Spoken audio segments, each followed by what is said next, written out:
ನಗರದ ಅಂಡರ್ಪಾಸ್ಗಳಂತೂ ಮೃತ್ಯುಕೂಪವಾಗಿ ಪರಿಣಮಿಸಿದೆ. ಅಂಡರ್ಪಾಸ್ಗಳು ಕೆಲವು ಕಡೆ ಮೃತ್ಯುಕೂಪ ಆಗಿದ್ರೆ ಕೆಲವು ಕಡೆ ನಾಲೆಗಳ ರೀತಿ, ಹಳ್ಳಿ ಕಡೆ ಎಲ್ಲ ಚಾನಲ್ ಇರುತ್ತಲ್ಲ, ಸೊ ಆ ರೀತಿ ಕಾಣಿಸ್ತಾ ಇದೆ. ಅಷ್ಟರ ಮಟ್ಟಿಗೆ ನೀರು ದೊಡ್ಡ ಫ್ಲೋನಲ್ಲಿ ಹರಿಯುತ್ತೆ.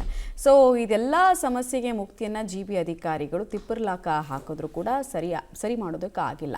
ಇದರ ಬೆನ್ನಲ್ಲೇ ಲೋಕಾಯುಕ್ತ ಅಧಿಕಾರಿಗಳು ಅಖಾಡಕ್ಕೆ ಇಳಿತಾ ಇದ್ದಾರೆ. ಹಾಗಾದರೆ ಅಂಡರ್ಪಾಸ್ಗಳ ವಿಚಾರದಲ್ಲಿ ಲೋಕಾಯುಕ್ತ ಅಧಿಕಾರಿಗಳ ಹೆಜ್ಜೆ ಏನು ಅನ್ನೋದ್ರ ಡೀಟೇಲ್ಸ್ ಇದೆ, ನೋಡ್ಕೊಂಡು ಬರೋಣ.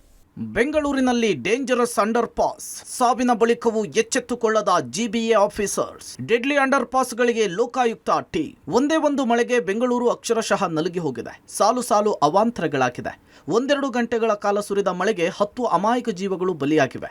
ಇದರ ಮಧ್ಯೆ ನಗರದ ಅಂಡರ್ ಪಾಸ್ಗಳು ಅಪಾಯದ ಮಟ್ಟದಲ್ಲಿ ತುಂಬಿವೆ.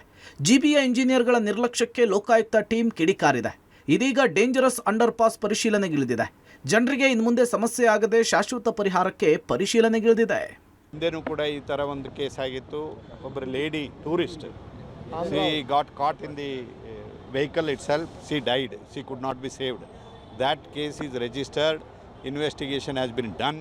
V have found the corporation, some of the officials guilty of this negligence, and the matter is being monitored. Now, very unfortunately, same thing is happening now. Fortunately for us, no loss of life is reported. But this is the condition of some of the underpasses in the city. ಈ ಥರ ಆದರೆ ಈಗೇನಾದರೂ ಇಂಥ ಸಂದರ್ಭದಲ್ಲಿ ಆ ಥರ ನೀರು ಬರಬೇಕಾದ್ರೆ ಯಾವ್ದಾರು ಕಾರ್ಗಿರು ಹೋಗಿ ಸಿಕ್ಕಿತ್ತು ಅಂದರೆ ಅವ್ರನ್ನ ವಾಪಸ್ ಕರ್ಕೊಂಡು ಬರಲಿಕ್ಕೆ ಆಗೋದಿಲ್ಲ. KR ಸರ್ಕಲ್ನಲ್ಲಿ ಕಳೆದ ಬಾರಿಯೂ ಓರ್ವ ಮಹಿಳೆ ಮೃತಪಟ್ಟಿದ್ರು. ಬಳಿಕ ಡೇಂಜರಸ್ ಮಾರ್ಕ್ ಅಂತ ಹೇಳಿ ರೆಡ್ ಮಾರ್ಕ್ ಅನ್ನು ಹಾಕಿದ್ರು. ಆದರೆ ನೀರು ನಿಲ್ಲದಂತೆ ಯಾವುದೇ ಮುನ್ನೆಚ್ಚರಿಕೆಯ ಕ್ರಮವನ್ನು ವಹಿಸದ ಹಿನ್ನೆಲೆಯಲ್ಲಿ ಮತ್ತೆ ಅಂಡರ್ ಪಾಸ್ ತುಂಬಿದೆ.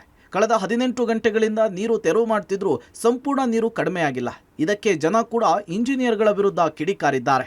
ನಿನ್ನೆ ಸಂಜೆಯಿಂದ ನೀರನ್ನು ತೆರವು ಮಾಡುವಂತಹ ಕಾರ್ಯಾಚರಣೆ ಆಗ್ತಾ ಇದೆ. ಆದರೆ ಈವರೆಗೂ ಕೂಡ ಸಂಪೂರ್ಣವಾಗಿ ಅಂಡರ್ ಪಾಸ್ನಲ್ಲಿ ನಿಂತಹ ನೀರನ್ನು ಹೊರಗಡೆ ಹಾಕುವಂತಹ ಪ್ರಯತ್ನದಲ್ಲಿ GBAನ ಸಿಬ್ಬಂದಿಗಳು ಸಕ್ಸಸ್ ಆಗಿಲ್ಲ.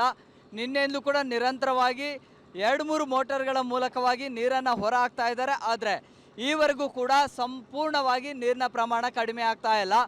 ಜೊತೆಗೆ ಈ ಹಿಂದೆ ಕೂಡ ಒಂದು ಯುವತಿ ಬಲಿಯಾಗಿದ್ರು. ಅದಾದ ಬಳಿಕ ಇದನ್ನು ಕೇವಲ ರೆಡ್ ಝೋನ್ ಅಂತ ಹೇಳಿ ರೆಡ್ ಮಾರ್ಕನ್ನು ಮಾತ್ರ ಹಾಕಿದ್ರು. ಆದರೆ ನಿಂತಹ ನೀರನ್ನು ಹೇಗೆ ತೆರವು ಮಾಡಬೇಕು ಅನ್ನುವಂತಹ ಒಂದು ಪ್ಲಾನಿಂಗ್ಸನ್ನು ಸ್ಥಳೀಯ ಇಂಜಿನಿಯರ್ಗಳು ಮಾಡಿರಲಿಲ್ಲ.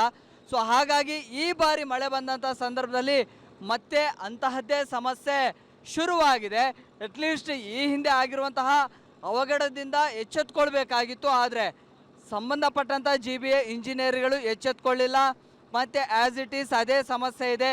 ನೀರನ್ನು ಹೇಗೆ ಹೊರ ಹಾಕಬೇಕು, ಅದಕ್ಕೆ ಏನು ವ್ಯವಸ್ಥೆಗಳನ್ನು ಮಾಡಿಕೊಳ್ಬೇಕು ಅನ್ನುವಂಥ ಬೇಸಿಕ್ ಕಾಮನ್ ಸೆನ್ಸ್ ಇಲ್ಲಿ ಇಂಜಿನಿಯರ್ಗಳಿಗೆ ಇಲ್ಲ ಅನ್ನುವಂಥದ್ದನ್ನು ಇದೀಗ ಸ್ಥಳೀಯರು ಕೂಡ ಆಕ್ರೋಶವನ್ನು ಹೊರಹಾಕ್ತಾ ಇದ್ದಾರೆ. ಜನರ ಜೀವಕ್ಕೆ ಕುತ್ತು ತರ್ತಾ ಇರುವ ಇಂಜಿನಿಯರ್ ವಿರುದ್ಧ ಜನಾಕ್ರೋಶ ವ್ಯಕ್ತವಾಗ್ತಿದೆ. ಈ ಹಿಂದೆ ಕೊಡಿಗೆಹಳ್ಳಿ ಸೇರಿ ಕೆಲ ಅಪಾಯಕಾರಿ ಅಂಡರ್ ಪಾಸ್ಗಳಿಗೆ ಭೇಟಿ ಕೊಟ್ಟು ಶಾಶ್ವತ ಪರಿಹಾರವನ್ನು ಲೋಕಾಯುಕ್ತ ಟೀಮ್ ಕೊಟ್ಟಿತ್ತು. ಇದೀಗ ಅವೈಜ್ಞಾನಿಕ ಕಾಮಗಾರಿ ಹಾಗೂ ನಿರ್ಲಕ್ಷ್ಯ ತೋರಿದ ಇಂಜಿನಿಯರ್ಗಳಿಗೆ ಲೋಕಾಯುಕ್ತ ಟೀಮ್ ಚಳಿ ಬಿಡಿಸೋದಕ್ಕೆ ಮುಂದಾಗಿದೆ. Prakash D Rampur, public TV, Bengaluru.